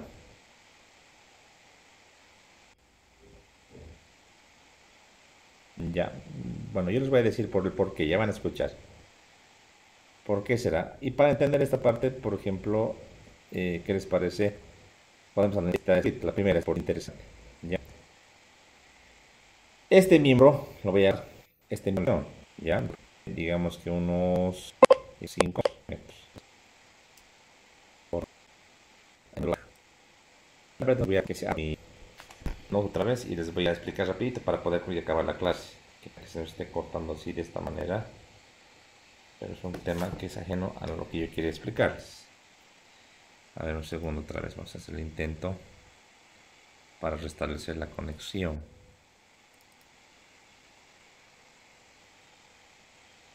A ver ahora. No nos deja avanzar esto. Ay, Dios mío.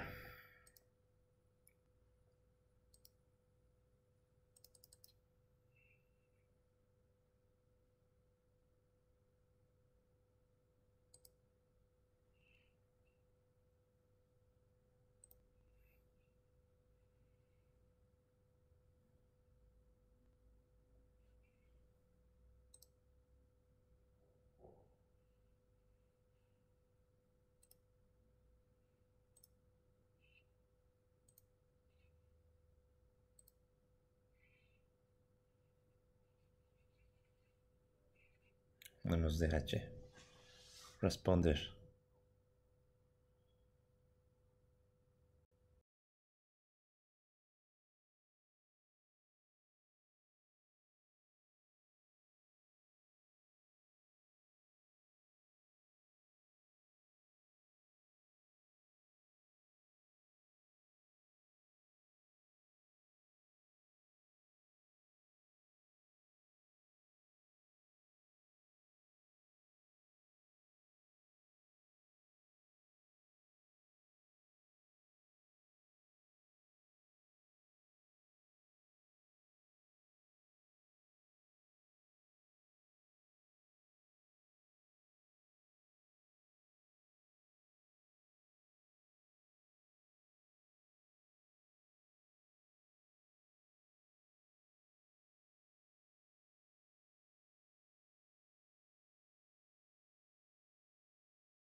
A ver ahora.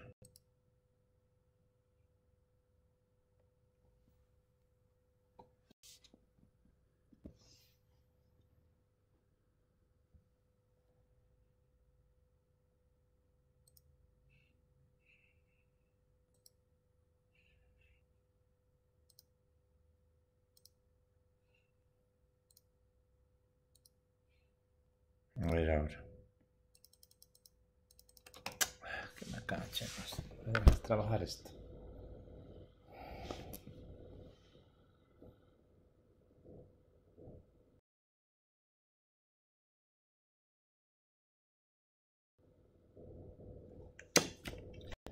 A ver ahora.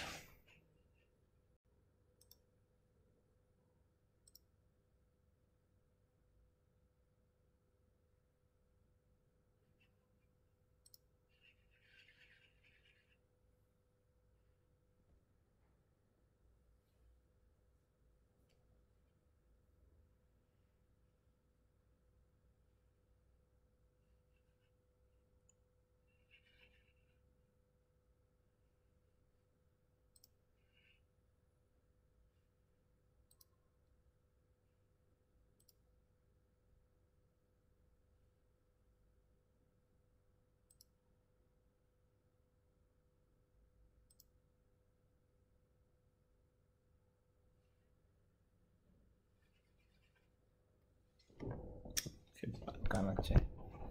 No me deja.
Nada, siempre, che. Qué macano.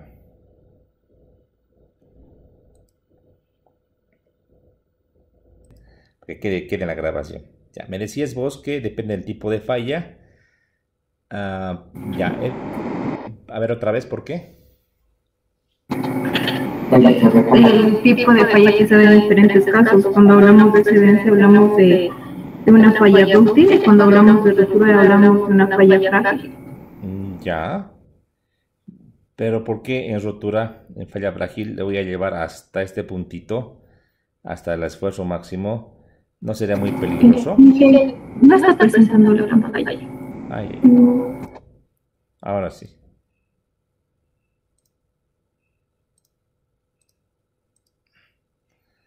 Ahora sí, se puede ver, ¿no?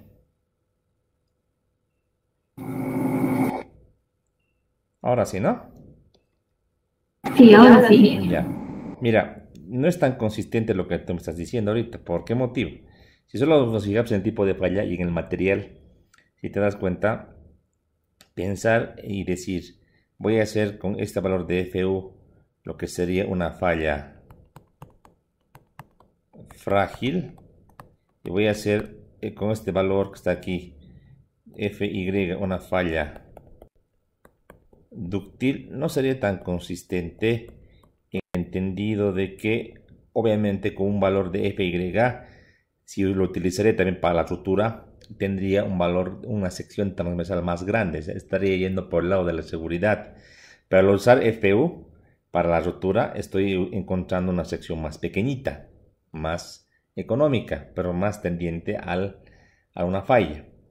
Entonces la explicación es la siguiente, que el nivel de seguridad no lo da tanto FU y FY, el nivel de seguridad, vuelvo y repito, lo da el coeficiente de confiabilidad beta, para el cual se ha calibrado el factor de minoración en 0,90 en excedencia, y para lo que sería rotura, por lo que habíamos visto, este factor de confiabilidad de 4.5, que tiene una probabilidad muy pequeñita, calibra a un factor phi de 0,75. Entonces, ahí está, digamos, el factor de seguridad, si quieres, en términos así de confiabilidad. Pero en la explicación más coherente, y que no tienen que olvidarse nunca ustedes, realmente deberíamos limitar UFI o UFU, todo está en función de las deformaciones.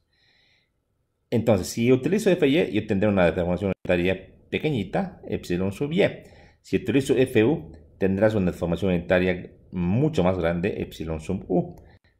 Así a escala es mucho más grande, epsilon sub u es mucho más, pero mucho más grande que epsilon sub y.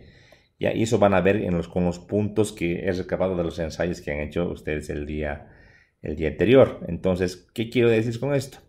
Hay que fijarse en el tipo de estructura, pues. Yo les decía, por ejemplo, este miembro está en tensión. Si le vamos a colocar una longitud aproximadamente, digamos, como de unos 5 metros, podría ser así, o un poquito más. Notar que el miembro en todo su tramo, en todo lo que estoy aquí achurando, puede fallar a fluencia, a adherencia, ¿no? En ninguna parte que está acá es un área crítica, en ninguna parte.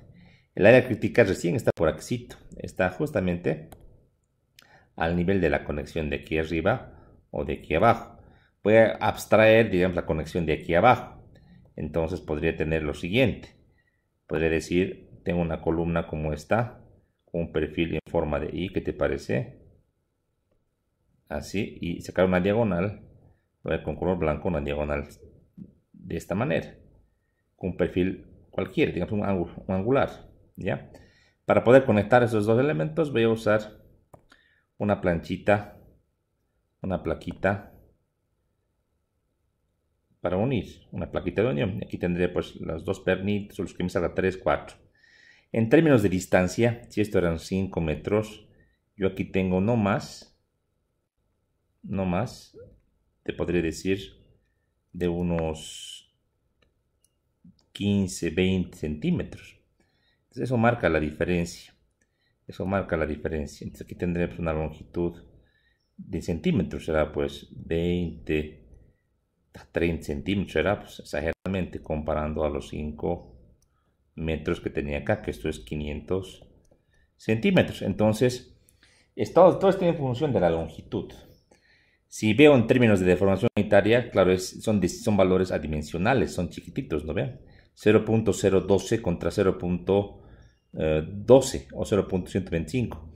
Pero si lo veo en términos de centímetros, al multiplicar esa deformación unitaria por este alargamiento, no se van a olvidar que epsilon es siempre delta L entre L, ¿no? Entonces yo puedo medir, decir, y delta L está muy vinculado a este epsilon multiplicado por la longitud original.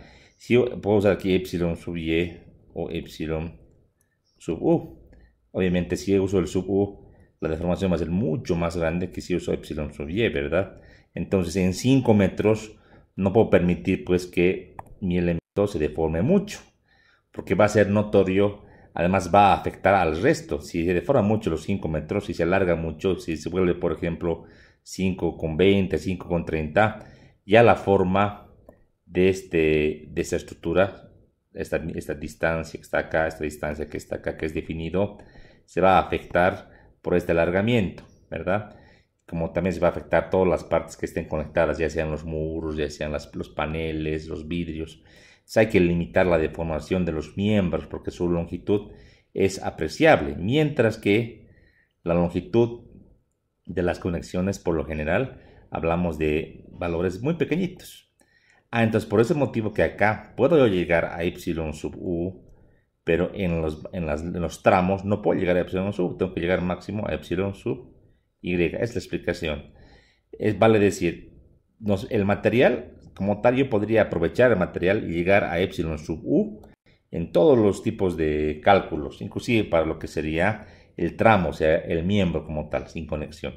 Pero me limita la deformación. Si uso FU para lo que sería el tramo, tendré deformaciones muy grandes que no van a ser admisibles y van a afectar a la estructura como tal, como también a la parte no estructural. Por ese motivo, siempre para los miembros utilizamos FY, y ahí viene la adherencia del área bruta en los miembros. Y para las conexiones o áreas netas reducidas, siempre para las conexiones utilizaremos FU. Pues ese es el motivo, no tanto el tipo de falla. El tipo de falla y su seguridad está calibrado con el coeficiente de confiabilidad que te da el factor phi. Entonces, usar uno u otro siempre está casado con el tema de la deformación. Yo les digo, en términos generales, todas las conexiones se lo lleva siempre al límite AFU, con escasas excepciones. Y todo lo que es miembro o tramo, manejaremos siempre el valor de FY, como bien. Ahí está, entonces esa es la explicación que les quería dar. A mayor detalle pueden ver también los libros que les he facilitado. Ya la clase siguiente vamos a dedicarnos directamente a hacer aplicaciones prácticas, aplicando las dos ecuaciones y principios a diferentes tipos de estructuras. Vamos a, por ejemplo, modelar nuestra torrecita y vamos a sacar de ahí los valores, los elementos que están en tensión y vamos a calcular. Realmente vamos a ver si es que se da con un perfil angular, con un perfil tubular, con una planchita. Vamos a ver cómo se diseña, cómo se dimensiona, ¿ya? Entonces, toda esta clase del día de hoy, juntamente con el video, se los voy a subir más adelante. ¿Alguna pregunta de esta explicación que acabo de dar? acerca de FU y FY, o quedó claro. ¿Se entiende? Sí, se entiende. La parte más importante, la parte conceptual. Lo otro es cálculo, entonces hay que venirse ya listos para calcular. ¿Ya? Entonces nos vemos la clase del día miércoles. Muchísimas gracias. Hasta luego.